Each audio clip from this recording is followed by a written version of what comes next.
Hi there, Jonathan, back with you again.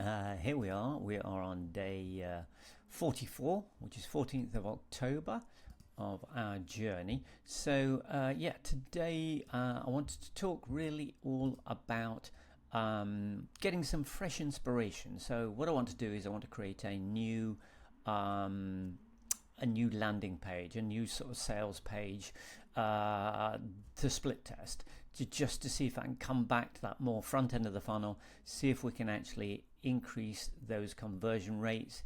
Even by 0.5% will all make a difference. But just before we do that, there's a catch up on yesterday. And following two lovely days, nice and high in terms of the sales numbers, yesterday sort of came crashing down rather on our heads. So we see, look, it went from 1,096 to basically halving it. Who knows why? It's just down to who gets served the ad on the Facebook sort of algorithm. So much as it's supposed to be super smart in terms of finding the right audiences for you, it's still very much a roller coaster. But anyway, yeah. So we came in at 566. We had our ad spend of 348, which is in dollars, is 462. 462, where are we? 566. Well, it basically is $104. That's somewhat of a come down from the 500 sort of figures that we're looking for. So, lot tighter margins. And today is not looking too brilliant either. So where are we? We are at 301 and we're 3 o'clock in the afternoon. So yeah, maybe we'll hopefully hit similar sort of numbers. Who knows, we might get a last minute spurt to move that on. But the numbers are the numbers. We just continue moving forwards where we can. So let's talk about really what I'm looking to do in terms of setting up a new landing page to split test. And that's often the problem is you get to the point where actually how did you keep expanding your ideas for what would be a new and different split test. So I spent some time thinking about it, and then actually I came across this book here, which is by Craig Simpson and with Brian Kurtz. I'm actually on Brian Kurtz's email list, so I became aware of this book and obviously went and bought myself a copy. And this really is looking to, as it says here, the lessons learnt from some of the legends of direct response writing. Let's see, you've got Robert Collier, Claude Hopkins, John Caples, David Ogilvy, Gary Halbert and Eugene Schwartz. And we're talking here, these are direct responses writers from the origins, really, of direct response. So covering a period even as far back as the late 1800s through to the 1960s. So, you may go, well, what can they possibly teach you about modern writing and actually the world of online marketing?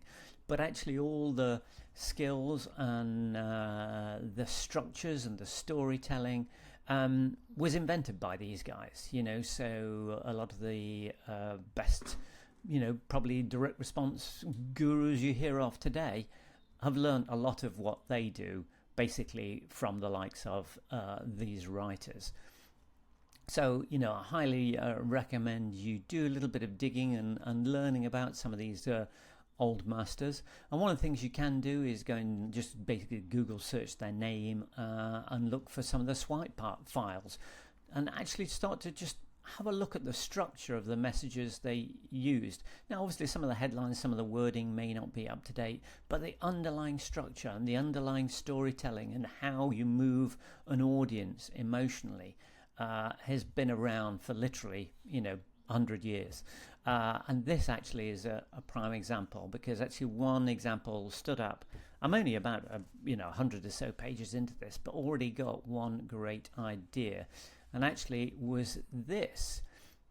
Now, I had come across this ad before looking at swipe files, But it just sort of leapt out at me again. I was thinking, yeah, I really probably should try something along those lines. So this is from John Caples back in 1927, believe it or not.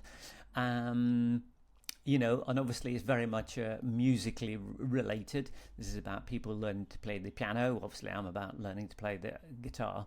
But what's great about it is looking at it from the point of view of what's the structure of it. You know, this has got a great sort of a curiosity hook from the beginning, and then goes into that emotional storytell, revealing some of the pain points, and then really showing part of the emotional sort of solution of it, and then how it actually works. And then shows this transformation, and that's often a lot of what you're trying to do on that sales page, is actually to show how your product or service provides a transformation, because that's what people are looking for. They're looking to go from where they are now to where they want to get to, and that's it's all about you trying to tell them the story as to how your product or service is going to help them do that. So basically what I'm going to do, I'm not going to, you know, rip this off and just swap out the word piano for guitar, but more just use it as a sort of source of inspiration and a source of going, okay, why don't I try telling a different sort of story, which will make a great sort of split test. You know, I've got a good performing landing page right now, but you know, would something that's got a bit more of a story element to it actually work better? So over the next day or so, I'm going to work on writing a new sales page that I can then start a split test, maybe running maybe on Thursday or something like that, to start to see how we're going. You know, I've got the split test running on the upsell, but you know, it takes a long time to gather data from that because we don't have the numbers. So split testing here could be a really good idea. Plus, you know, if this one does actually really perform, you know, it could help inspire what I do on the ad side. And actually, it's one of those things, this is just one of the things. I've actually got another idea, again, that's come from just reading this book. So sometimes it's good to take a step away from the online world and, you know, I say, dig into, here it is, dig into an actual book, and actually maybe start to study some of those old masters. Like I say, you know, they are the source material of a lot of the, you know, best well-known writers of today. Okay, so I hope that's interesting. Maybe something for you to go and think and have a look at yourself. So tomorrow, well, obviously, fingers crossed that this we can start to reverse this downward trend here. But also I'll be having a look at some of the results of that test of the new carousel ad that I put in place. Hopefully that might start to show some results.